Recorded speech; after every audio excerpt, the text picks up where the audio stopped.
Conakry. Comment le président guinéen a-t-il pu être si facilement capturé? Pourquoi avait-il ignoré les mises en garde contre Mamadi Doumbouya? D'où vient vraiment le nouveau maître de Conakry? Tant de questions, autant de réponses. Plongées dans les coulisses du coup d'État en Guinée. Premièrement, pourquoi Alpha Condé a-t-il été capturé aussi facilement? Le palais présidentiel de Sékou Toureya, sur la presqu'île de Kaloum, à Conakry, était en principe entouré par un triple cordon de sécurité, tenu par des éléments du bataillon autonome de sécurité présidentielle, basé au camp Makombo dans le quartier Boulbiné, à une poignée de kilomètres de là. Mais, en ce début de matinée du dimanche 5 septembre, les petits détachements de bérets rouges qui gèrent les 3 checkpoints disposés le long de l'avenue qui mène jusqu'à la grille d'entrée du palais sommeillent encore. Les soldats du BASP sont des fidèles du président. Certains d'entre eux proviennent des rangs du service d'ordre du Rassemblement du peuple de Guinée, le RPG au pouvoir. Mais ils ne disposent ni de la formation, ni de l'armement qui conviennent.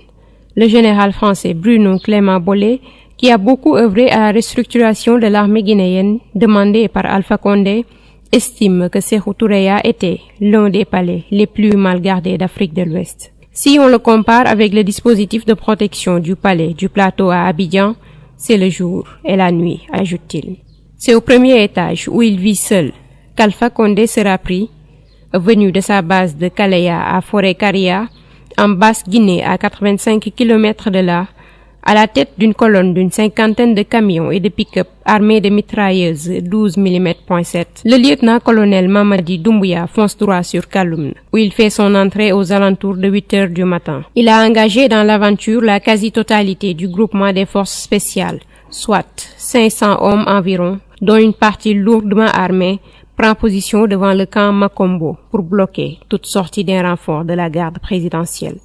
Tandis que l'autre, dont l'unité spéciale 8602, entraînée par les Français, se dirige sur Sékou Toureya avec l'appui-feu d'un blindé et de plusieurs mortiers. Rentré quelques jours plus tôt de Sardaigne, un séjour qui, il convient de le préciser, n'avait rien de médical, où il s'est rendu à l'invitation de son ami, l'entrepreneur Makonnen Asmaron, avec qui il a préparé la visite officielle à Conakry du président Isias Afwerki prévue le 9 septembre.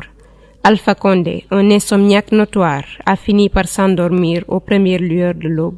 Dans ce palais glacé, construit par les Chinois à l'époque de Lansana Conté, cet homme de 83 ans vit seul. La première dame, Diéné Kaba, habite une autre résidence, et son unique enfant, Mohamed, vit à San José au Costa Rica. Au rez-de-chaussée et devant la baie vitrée qui sert de porte d'entrée, 5 ou 6 gardes du corps en civil, tout au plus. À l'étage, son bureau et sa chambre. C'est là que le lieutenant-colonel Mamadou Alpha Kaloko, chef de corps du BASP qui s'est précipité à Sékou Toureya avec une poignée d'hommes dès les premiers coups de feu, vient le trouver pour l'informer de la situation. C'est là aussi qu'il sera pris.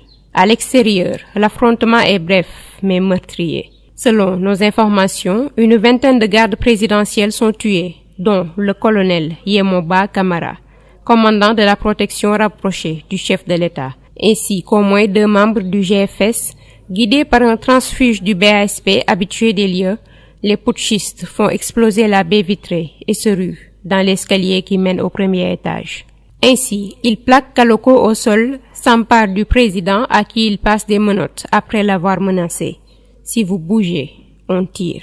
Puis le font descendre dans un salon du rez-de-chaussée où il le filme et le photographie. À la fois sonné, désemparé et tout de colère contenue, ces images qui rappellent celles du couple Gbagbo, hagard lors de sa capture en avril 2011, feront le tour du monde. Tout comme celles passablement dégradantes d'un Alpha Condé exhibé par ses tombeurs à l'arrière d'un 4x4 roulant, toutes vitres ouvertes à travers les rues de Conakry. Pendant ce temps, si l'on en croit un témoin qui a pu se rendre sur les lieux après les faits, le palais aurait été entièrement visité par les hommes de Doumbouya.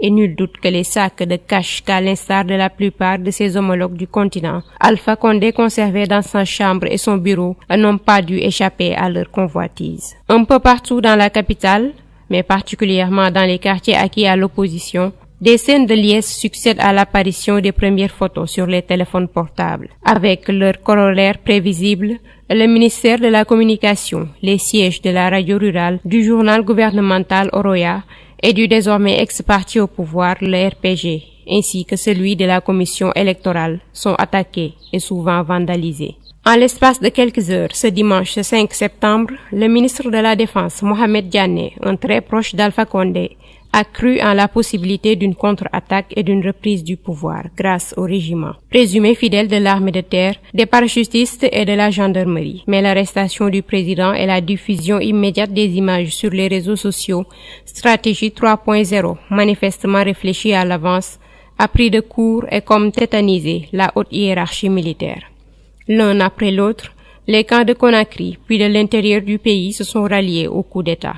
Et cela avec d'autant plus de facilité que Mamadi Doumbouya est un malinké de Kankan, la même ethnie que le président, que son ministre de la Défense et de la plupart des hauts gradés de l'armée. La ligne de clivage communautaire n'a donc joué aucun rôle. Pourquoi Alpha Condé a-t-il donc jusqu'au bout fait confiance à Mamadi Doumbouya, même s'il s'est toujours méfié des militaires guinéens qu'il a combattus pendant 25 ans au péril de sa vie et au nom de la démocratie? Alpha Condé était persuadé que son armée, réformée et professionnalisée pendant ses 2 premiers mandats, était pour l'essentiel devenue républicaine au sens strict du terme. Je peux être tué par l'armée, mais elle ne peut pas me renverser, répétait-il. Prudent, il a toujours évité d'affronter les officiers supérieurs, dont son fidèle Mohamed Diané lui signalait le comportement problématique, préférant les éloigner. Considérant comme des putschistes en puissance, les généraux Edouard Théa et surtout Aboubakar Sidiki Camara, alias Idi Amin, ont ainsi été envoyés comme ambassadeurs, le premier en Angola et le second à Cuba en janvier 2019. Ce mélange de certitude et de mansuétude est directement à l'origine de l'erreur de jugement, voire du quasi-aveuglement d'Alpha Condé à l'égard de Mamadi Doumbouya. Introduit en 2012 par le général de gendarmerie Idi Amin, à l'époque directeur du cabinet du ministre de la Défense, qui semble être son mentor, sans que l'on sache depuis quand ils se connaissent, et le recommande. Doumbouya rencontre tout d'abord l'ambassade de Guinée à Paris, Amara Camara, à qui il affirme vouloir se mettre au service de son pays avant d'être affecté à un poste d'instructeur au sein du BASP, puis d'être reçu par le président lui-même à Conakry. Pendant des mois, le président ignore les notes blanches de ses services de renseignement sur Doumbouya. Ce gaillard de 37 ans au CV opérationnel impeccable, Légion étrangère française, opération extérieure en Afghanistan et en Côte d'Ivoire, stage commando en Israël, au Gabon et au Sénégal, plaît immédiatement à un président qui n'aime rien tant que de jeter son dévolu sur un nouveau talent. Quitte à tout faire pour le séduire, quitte aussi à s'en mordre les doigts, ce qu'il aura refusé jusqu'au bout de se déjuger. Et puis, ce sous-officier sociable et respectueux, marié à une Française, est un malinqué comme lui, un enfant de Cancan. Pourquoi ne pas lui faire confiance? Entiché de sa trouvaille, Alpha Condé envoie Doumbouya suivre en accéléré des cours à l'école de guerre de Paris. Il a un projet précis. Cette force spéciale en voie de constitution est destinée à sécuriser les frontières nord de la Guinée contre les incursions djihadistes. C'est à l'ancien légionnaire qu'il veut la confier. De retour à Conakry, Mamadou Doumbouya bénéficie d'une ascension météoritique. Capitaine, commandant, puis lieutenant-colonel en l'espace de 2 ans. Le 2 octobre 2018, quand les hommes du GFC défilent encagoulés dans le stade du 28 septembre, lors du 60e anniversaire de l'indépendance à la cadence ultra-lente des forces spéciales, 28 pas par minute. Les Guinéens sont admiratifs et Alpha Condé ne cache pas sa fierté lorsque l'un de ses invités, le président congolais Denis Sassou Nguesso, ancien officier parachutiste, se penche en son oreille et lui murmure: tu as tout ça. Condé partage aussitôt les images du spectacle à ses amis depuis ses 4 ou 5 téléphones portables. Quelques jours plus tard, sur un plateau de la télévision guinéenne, il s'exclame en riant: vous les avez vus? Toutes les femmes sont tombées amoureuses de Doumbouya. Malheureusement pour elles, il est déjà marié. Dès lors, comment s'étonner si pendant des mois le président préfère ignorer les notes blanches de ses services de renseignement généraux, lesquels lui rapportent les propos présumés de cet officier, très populaire au sein de sa troupe. Certaines de ces fiches sont anecdotiques.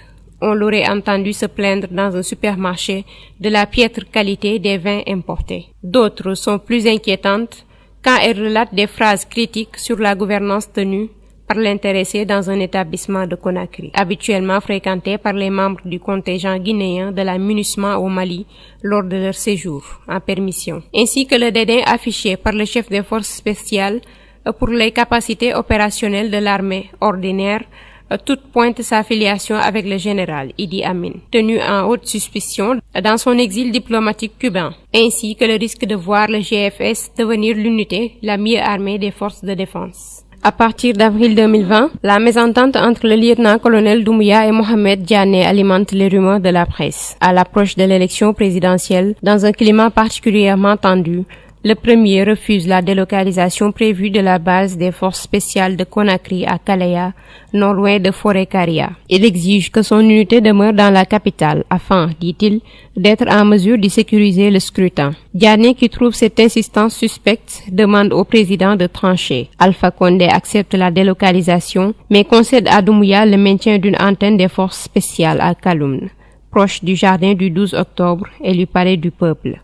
Ironie du sort, c'est là où, selon nos informations, il serait aujourd'hui détenu. Le chef de l'État se laisse également convaincre de la nécessité de renforcer sa garde personnelle. Début 2021, une centaine de jeunes sont envoyés en formation au camp de Soronkoni, près de Kankan, sous la houlette d'instructeurs turcs envoyés par son ami, le président Recep Tayyip Erdogan. Mais il se refuse encore à écarter Doumbouya, incapable d'imaginer que ce dernier puisse tenter quoi que ce soit contre celui à qui l'ancien caporal-chef de la Légion doit ses 5 galons de lieutenant-colonel. De passage à Conakry, il y a moins de 2 mois, Bruno Clément Bollet parle de l'atmosphère étrange qui y régnait. Je n'avais jamais vu le climat politique aussi calme, aussi atone. Et en même temps, tous les initiés s'interrogeaient sur les intentions des forces spéciales et de leurs chefs. Pourquoi donc la chute d'Alpha Condé a laissé les chefs d'État presque indifférents? En dehors des condamnations de principe de la communauté internationale et de l'inquiétude sur son sort exprimée par les présidents ivoiriens, togolais, congolais ou par son ancien camarade de l'international socialiste Antonio Guterres, nul n'a exigé explicitement le retour immédiat de l'ordre constitutionnel et celui d'Alpha Condé au pouvoir. Si les médias francophones ont couvert l'événement, leurs homologues anglophones se sont avant tout intéressés au décuplement consécutif du prix de la bauxite, dont la Guinée est le premier producteur mondial. C'est que dans la région et ailleurs, ce panafricain complexe au caractère difficile n'avait guère d'amis, ou en tout cas trop lointain pour intervenir. Qu'aurait pu faire pour lui l'Angolais Lourenço, le Sud-Africain Ramaphosa, l'Érythréen Afwerki? En quoi le Turc Erdogan, le Chinois Jinping ou le Russe Poutine pouvaient s'opposer au coup d'État? Sans parler du Français Emmanuel Macron, avec qui il était en froid depuis que ce dernier avait critiqué son 3e mandat. Le président avait fini par tout concentrer entre ses mains, ne faisant confiance qu'à lui-même. À ce relatif isolement s'ajoutaient tous les défauts d'une gouvernance solitaire. Cet adepte du micromanagement avait fini par tout concentrer entre ses mains, écoutant peu et contrôlant tout, obsédé par le devenir d'une Guinée qui l'avait chevillé au corps et dont il emportait la terre à la semelle de ses chaussures à chacun de ses déplacements hors de son pays. Sous les eaux dormantes décrites par Clément Bollet, des courants s'agitaient et la tension était vive à l'intérieur, même du camp au pouvoir. La rupture entre Alpha Condé et son premier ministre, le très ambitieux Kassori Fofana, était ainsi donnée pour imminente. Quant aux chefs de l'armée et de la gendarmerie, les généraux Namori Traoré et Ibrahima Baldé, dont le silence et l'inaction lors du coup d'État posent question, ils ne cachaient pas leur mécontentement face aux mesures d'austérité budgétaire affectant l'état-major, exigeant notamment le renouvellement de leurs véhicules de fonction. Conscient de cette grogne, Alpha Condé s'était promis d'y remédier. Le 4 septembre au soir, veille du putsch, lors d'un dîner pris avec quelques invités étrangers à Sékou Toureya, entre une explication de son programme de logement pour tous et une dissertation sur sa vision de la Guinée, deuxième économie de l'Afrique de l'Ouest à l'horizon 2030. Le président avait eu cette phrase: « Je vais desserrer le budget de l'armée, inutile de se créer des problèmes. » Ce qu'il ignorait, c'est qu'à ce moment-là, des éléments précurseurs de Mamadi Doumbouya avaient déjà pris position aux alentours et au sein même de l'hôtel Kaloum, vaste complexe 4 étoiles construit par les Chinois et inauguré en octobre 2018 à quelques centaines de mètres du palais. Le lieutenant-colonel Doumbouya agit parce qu'il sentait l'étau se resserrer autour de lui et surtout a-t-il ou sous influence.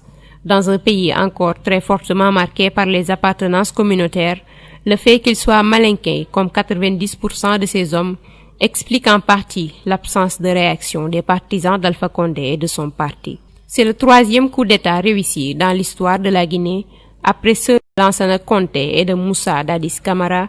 Comme à chaque fois, les prisons s'ouvrent et la foule applaudit. Reste à connaître la suite qui, comme on le sait, a souvent tendance à se solder par un désastre politique et économique, tant il est évident que les militaires guinéens au pouvoir se sont toujours servis au lieu de servir. Quant à Alpha Condé, dont c'est la deuxième arrestation par l'armée après celle de 1998 qui lui valut de croupir 2 années et demie en prison, son avenir s'écrit en pointillé. Si l'on attend du nouvel homme fort de Conakry qu'il garantisse au minimum son intégrité physique, l'option de l'exil n'est pas encore ouverte. Où irait-il d'ailleurs, ce vieux lutteur qui ne possède pour tout bien à l'étranger qu'un petit appartement place d'Italie à Paris, acquis alors qu'il était encore opposant? Là où il est détenu aujourd'hui, on l'imagine à la fois profondément blessé dans son orgueil, anéanti par les trahisons, et déterminé à maintenir à flot cette forme de dignité cassante et autoritaire qui lui a toujours servi de boussole, quitte à ce que cette dernière le mène dans une impasse. Le temps de l'autocritique